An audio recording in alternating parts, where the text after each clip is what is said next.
بسم اللہ الرحمن الرحیم۔ السلام علیکم۔ اردو مورل سٹوریز میں آپ سب دوستوں کو خوش آمدید۔ حضرت حسن بصری کی ایک مریدنی تھی۔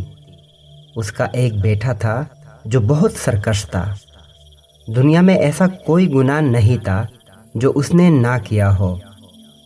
ایک دن سخت بیمار ہو گیا، قریب الموت ہوا تو ماں کی گود میں سر رکھ کر کہنے لگا، ماں، جب مجھے موت آئے تو اپنے پیر و مرشد سے میرا جنازہ پڑھانے کی سفارش کرنا۔ اگر وہ آئیں گے تو لوگ میرے جنازے کو کندھا دیں گے، ورنہ میں نے نیکی کا کوئی کام کیا ہی نہیں۔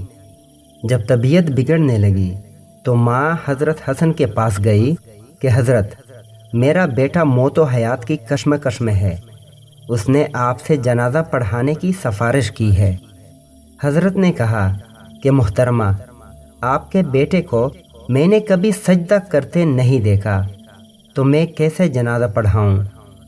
ماں بوجھل قدموں کے ساتھ ناکام واپس لوٹی اور بیٹے سے کہا، بیٹا، اگر زندگی میں میری ایک بات مانی ہوتی تو آج میرے مرشد جنازہ پڑھانے سے انکار نہ کرتے۔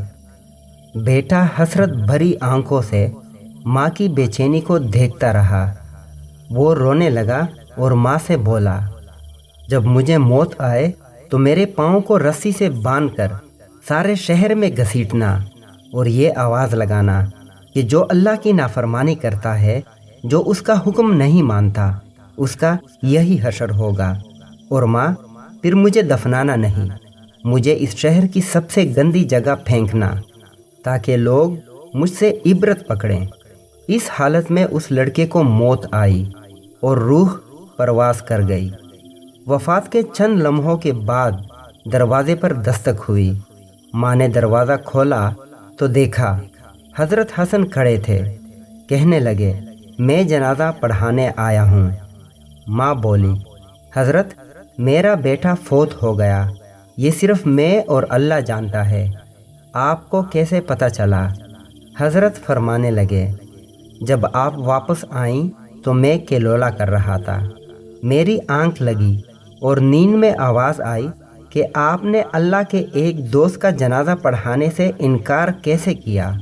اللہ اکبر! یہاں ندامت کے 2 آنسو گرے، وہاں مغفرت کا فیصلہ ہو گیا۔